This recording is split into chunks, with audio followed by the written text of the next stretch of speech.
Hey guys, Chris coming to you from sunny Bordeaux, France, and today I'm going to take a break from talking about some of the administrative hurdles that we're facing and talk instead about what we're going over as a church.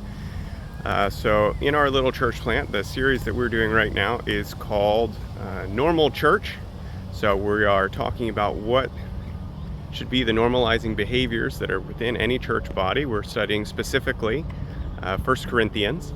And there's been something as I've been studying the book and as I've been spending time reading and just sort of like bathing my mind in this particular letter that is just, it really won't leave me alone. And it's one of the lines that Paul just kind of throws in there as a throwaway line. He says, wouldn't it be better to be taken advantage of? Wouldn't it be better to have somebody wrong you and to suffer that wrong unjustly than to press for your rights? And I gotta admit, it's been messing me up for 2 or 3 days.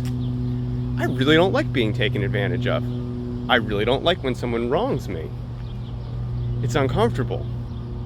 It's gross. It feels like you're a doormat. It's offensive. And I feel like so much of what the church is today, so much of what is normal, is that we've made being a Christian too easy. I had mentioned last week that in a conversation with some church partners in the States, somebody asked the really good question of like, how many people have said the words? How many people have said like, yeah, I believe Jesus is Lord, I want to follow him now? And I said that was the right question because in a lot of ways it is the right question. Like, what is it that we're trying to do? Who is it that we're trying to be? And yet Paul calls this group of believers in Corinth spiritual babies. Spiritual babies worthy of just milk, not real solid food, because they're not even ready to be wronged. They're not even ready to suffer loss between themselves.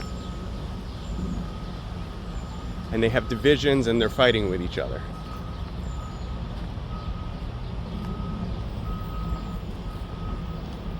And as I've been thinking about that, and as I've been wondering, like, okay, so where does that put me? Like, if this is normal for the church, if this is normalized behavior within the church,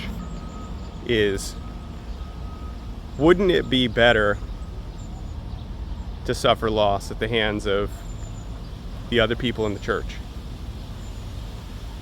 Am I a spiritual baby?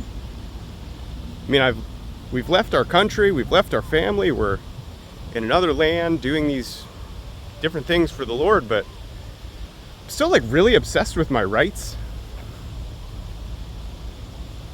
And if you look at what Christianity is actually asking you to do, to die to self and live for others, like, I've still got a lot of self left. I've still got a lot of my rights and my wants, and wouldn't it be ridiculous and wouldn't it totally destroy my life to actually do the things that were written in this book some 2,000 years ago? I don't think I'd be able to be a respectable citizen of any place if I actually did the things my own book says.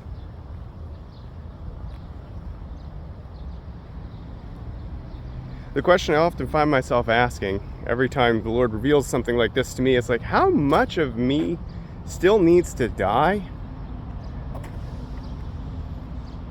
so that I can follow in the way that seems to be normal?